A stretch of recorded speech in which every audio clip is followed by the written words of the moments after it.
बाकी ये दावा करना कि हम डेमोक्रेटिक कंट्री हैं और हम जो है ना वो सेकुलर मुल्क हैं और हमारे मुल्क के अंदर जो है ना वो इक्वल राइट्स हैं सबको, वो मुस्तफ़िज़ुर रहमान को आज IPL से निकालने की खबर के बाद ये सब कुछ वाजे हो चुका है, बल्कि एक मरतबा फिर प्रूव हो चुका है। क्योंकि हम तो बोलते रहते हैं, बताते रहते हैं कि भाईजान ना तो ये स्पोर्ट्स लवर है, और BCCI ने खुद KKR को कहा है कि जनाब आप निकालो। अब ऐसी लीग के अंदर, जिस लीग के अंदर बड़ा दिल ना हो, जिस क्रिकेट बोर्ड के अंदर सेकुलर सोच का वो मालिक ना हो, मतलब पूरी दुनिया के अंदर क्या तुम्हारी पिक्चर जाती है? मतलब मुस्तफ़िज़ुर रहमान को IPL से निकाल के उसके 9 करोड़ रुपए का कॉन्ट्रैक्ट खत्म करके तो आप लोगों ने बांग्लादेश के नैरेटिव को शिकस्त दे दी है। आपने उल्टा बांग्लादेश के जो डाई हार्ड क्रिकेट फैंस हैं उनको अपने खिलाफ कर लिया है आपने, और बांग्लादेशियों को अपने खिलाफ कर दिया है। आज बांग्लादेश का मीडिया क्या आपको अच्छे अल्फाज में याद कर रहा होगा? और क्रिटिसिज्म कर रहे होंगे ना, और गालियां दे रहे होंगे ना। तो भाई खाते जो गालियां, हमें क्या है? जिसकी किस्मत में मुकद्दर में गालियां लिखी हो हम तो नहीं बदल सकते भैया। लेकिन ये ज्यादती है, ये एक स्पोर्ट्स लविंग कंट्री की निशानी नहीं है ये जो हरकत हुई है मुस्तफ़िज़ुर रहमान को निकालने वाली। BCCI ने मुस्तफ़िज़ुर रहमान को हटाने के लिए कहा है। इस वक्त की बड़ी खबर। Due to the recent developments which is going on all across, BCCI has instructed the franchisee KKR to release one of their player, Mustafizur Rahman of Bangladesh, from their squad, and BCCI has also said that if they ask for any replacement, BCCI is going to allow that replacement. बात हो चुकी है management से, वो यही है कि इस समय मुस्तफ़िज़ुर रहमान IPL 2026 नहीं खेलेंगे। मैं कहता हूं कि इससे पहले कि बाद में IPL के बीच में दंगे फसाद हो, बेकार में बांग्लादेशी प्लेयर्स को वहां गंदे अंडे पड़े, जूते पड़े और जो है भीड़ बेलगाम हो जाए, इससे बेहतर है कि बांग्लादेशी प्लेयर्स का बायकॉट किया जाए और जो सोल्ड हुए हैं उन्हें दोबारा जो है IPL से निकालकर बाहर फेंका जाए। ये कह रहे हैं कि IPL तो चाहता था लेकिन BCCI ना उसने साजिश कर दी। गधे के बच्चों, IPL है किसका? IPL है किसका? ढाका में कोई बनियान कच्छे बनाने की कंपनी, उसका IPL है? अबे BCCI is the controlling authority. क्या बात कर रहे हो यार? कह रहे IPL चाहता था, BCCI नहीं चाहता था। और ये वही लोग हैं, मैं बता रहा हूं, इनको तो क्रिकेट में भी जलील करना बाकी है ये बांग्लादेशियों को। ये ऐसे हैं कि एडवर्टाइजिंग चल रही है, इतना जहर है। अबे तुम्हारा देश हमने बना के तुम्हें दिया है, जो तुम्हारा मुल्क है ना बांग्लादेश, तुम्हें हमने बना के दिया है। It is the Indian armed forces that created Bangladesh. तुम्हें तो पाकिस्तानी मार मार के सुअर बना रहे थे, ऑपरेशन सर्चलाइट भूल गए तुम। आज तुम हिंदुओं के साथ वो कर रहे हो, मैंने इसी प्लेटफॉर्म पे तुम्हें सपोर्ट करा, वो मेरी गलती है, वो मेरी गलती है। अब मुझे ऐसा लग रहा है कि हाँ, maybe the Pakistanis knew how to handle you, maybe they knew better than us, क्योंकि तुम यही जबान समझते हो। वहां पे रेमंड्स ने अपनी फैक्ट्री हटा ली, ठीक है जी। अडानी कहता है मैं तुम्हें पावर नहीं दूंगा। भारत धीरे धीरे चूड़ियां कस रहा है, धीरे धीरे चूड़ियां कस रहा है, और भारत को और चूड़ियां कसनी पड़ेंगे। Absolute lack of class and sophistication, Bangladeshi cricketers and Bangladeshi fans, absolute lack of class and sophistication, absolute. You behave like a literate people and you deserve punishment. मैं गवर्नमेंट ऑफ इंडिया से रिक्वेस्ट करूंगा, सर इनको एक बार trailer दिखा दो। मैं मोदी जी आपसे request करूंगा, सर इनको ना बांग्लादेशियों को एक बार ट्रेलर दिखा दो सर, छोटा सा। ये वही समझते हैं भाषा, ये वो we strongly condemn the killing of Hindus, ये सब नहीं समझते ये लैंग्वेज सर, इनको नहीं समझ में आता। इनको समझ में आता है कि टैंक चल रहे हैं सड़क पे। आप इतिहास देखिए ना इनका, इनको यही समझ में आता है, टैंक चल रहे हैं सड़क पे, फौजी बटों से पिटाई हो रही है, लात घूस, इनको यही लैंग्वेज ही समझ में आती है। That is what these people understand. They don't understand the language of civility and language of decency, because they are not civil and decent people. They only understand the language of force.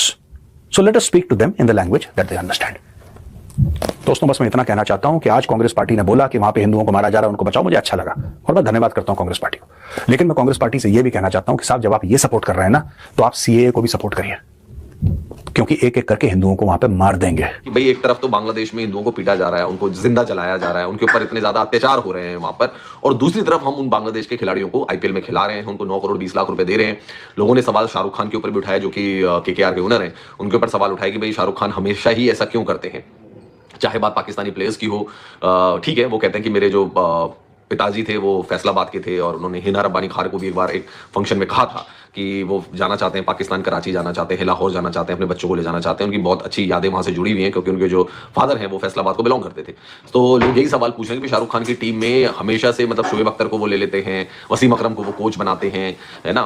Yasser Arafat ने अपने एक interview में कहा था कि शाहरुख खान को उनका phone आया था कि वो अपनी टीम में उनको शामिल करना चाहते हैं। यासिर अराफात जो कि पाकिस्तान के बॉलर थे, उनके बारे में अगर बात की जाए तो उन्होंने भी यही कहा था। तो बहुत सारे पाकिस्तानी प्लेयर जो है वो KKR से खेले हैं, वो तो पाकिस्तानी प्लेयरों पर बैन लग गया, वरना KKR में हो सकता था 11 खिलाड़ी भी खिलवा देते, वो ऐसे उनके ऊपर आरोप लग रहे हैं कि हो सकता था शाहरुख खान 11 के 11 पाकिस्तानी खिलाड़ी खिला देते, अगर लिमिटेशन नहीं होती 4 खिलाड़ी। और आपको पता है फिर सपोर्ट भी मिल जाता उनको, एक समाज पूरा सपोर्ट भी कर देता उनको। तो ये आरोप जो है शाहरुख खान के ऊपर लग रहे हैं, और ये भी लग रहा है कि भाई बांग्लादेशी प्लेयरों को आप क्यों मतलब इतना प्रमोट कर रहे हो कि 9 करोड़ 20 लाख रुपए तक देने के लिए उनको। कॉन्फ्लिक्ट चल रहा है बांग्लादेश में, आपको बताया कि वहां पे बहुत मामला खराब चल रहे हैं, पॉलिटिकली कंसर्न्स चल रहे हैं, बहुत चीजें खराब हैं बांग्लादेश में, प्रोटेस्ट भी चल रहे हैं। अब जाहिर है ये चीजें तो सही नहीं होती, कोई भी कहीं भी हो तो किसी की भी जान जाए तो उसका तो हर इंसान को दुख होता है, कोई भी हो, यहाँ पर वहां पर भी कोई जान नुकसान हुए, जाहिर है वो एक चीज तो बिल्कुल ठीक नहीं रहती है। लेकिन देखो बात हुआ कि स्पोर्ट्स, अब मुसाफिजुर रहमान, अब लोग उसको गालियां दे रहे हैं, मैं देख रहा हूं इंडियन फैन। अब उसने क्या किया, मतलब मुसाफिजुर रहमान ने क्या किया, बट ठीक है वो प्रोटेस्ट हो रहे हैं, उसका कोई लेना देना नहीं है, उसका वो तो खेल रहा है, अपना खेलते हैं। टीम ने उसको 9 करोड़ में पिक किया, टीम की जरूरत थी तब उन्होंने पिक किया, कोई ऐसा नहीं था कि कोई रिश्तेदार था मुसाफिजुर रहमान, टीम की जरूरत थी तो टीम ने पिक किया। अब इस तरह के रिमार्क्स देना, धवन भी थोड़ा सा अपने आपको पॉलिटिकली इन रखना चाहते हैं, इस तरह के स्टेटमेंट्स देते हैं। बीइंग अगर ह्यूमन आपको भी थोड़ा ख्याल रखना चाहिए। अभी धवन के ऊपर जो इंडिया की वो एजेंसी थी वो इनके पीछे पड़ गई थी, इन्होंने बैटिंग को प्रमोट कर रहे थे, इवन इंडिया ने बैन लगा दिया था जो उनकी गवर्नमेंट थी, उसके बावजूद ये बैटिंग प्रमोट कर रहे थे।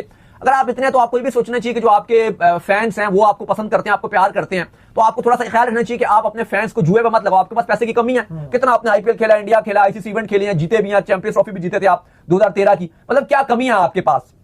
फिर भी अगर आप जुए को प्रमोट कर रहे हो इस टाइम तो वो भी चीज समझ नहीं आती है, कोई नहीं करना चाहिए। बाकी इस तरह के स्टेटमेंट साली आप कुछ लोगों को खुश करने के लिए दे दो तो वो दे दो, लेकिन कोई वो ऐसी चीज नहीं है। उन्होंने स्टेटमेंट दिया जी मुस्ताफिजुर रहमान को 9 करोड़ दे दिया, इससे पता नहीं वो कितने अमीर हो जाएंगे, ऐसी बात नहीं है। बात यह है कि अब वो खिलाड़ी बिका है, उसको टीम फ्रेंचाइज की जरूरत थी, ये स्पोर्ट्स है, वो कोई और कर रहा है, वो कुछ और हो रहा है, उससे आप रेलेवेंसी मिला के करो। आई डोंट थिंक सो कि कोई तरीका का ठीक है, वो एक अच्छा खिलाड़ी है, मुस्ताफिजुर रहमान वो डिजर्व करता था। अगर आईपीएल में वो ना भी बिकता है तो पीएसएल में भी उसको अच्छे दामों बिक जाता। हाँ, हम ये समझ सकते हैं कि मुस्ताफिजुर रहमान थोड़ा सा ओवर प्राइस जरूर रहा, लेकिन वो अगर आप आईपीएल के ऑक्शन की थोड़ी सी चीजें समझो कि बहुत सारे प्लेयर्स हैं जो ओवर प्राइस बिके हैं, जैसे इवन इंडिया के 2 जो अनकैप्ड प्लेयर थे वो भी ओवर प्राइस बिके हैं। अब उसमें हो जाता है कि जब दूसरी फ्रेंचाइज भी उनके पीछे पड़ जाए कि हमने लेना है, वो फिर प्लेयर की ओवर प्राइस हो जाती है। अब ऐसे बहुत सारे खिलाड़ी जैसे कॉन्टेंट डिकॉक है, मैं समझता हूं 1 करोड़ उसकी बात नहीं है, इससे ज्यादा पैसे शायद उसको पीएसएल में मिल जाते हैं। फर्स्ट टाइम बीपीएल में इंडक्ट हुई है, बिल्कुल नई फ्रेंचाइज है, और वहीं पर नवाखिली एक्सप्रेस के हेड कोच हैं खालिद महमूद।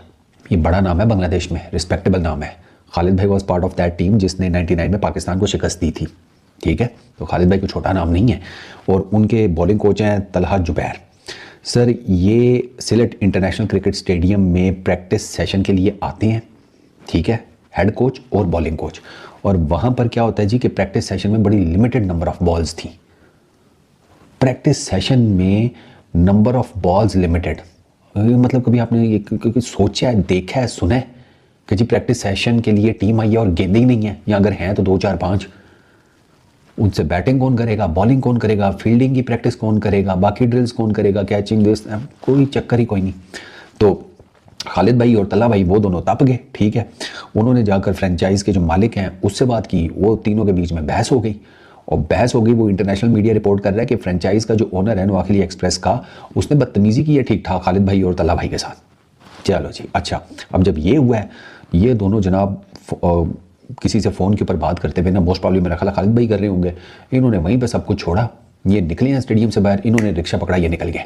और उससे पहले मीडिया में इन्होंने निकलने से पहले रिक्शे में बैठे बैठे, ठीक है ना, टुक टुक रिक्शा, उन्होंने कहा जी कि मतलब सवाल ही पैदा नहीं होता हम बांग्लादेश प्रीमियर लीग में अब काम करें। ये एग्जैक्ट वर्ड्स हैं दोनों के, कि सवाल ही पैदा नहीं होता कि हम अब बांग्लादेश में काम, बांग्लादेश प्रीमियर लीग में उससे रिलेट हों, वाबस्ता हों। खालिद भाई कहते हैं कि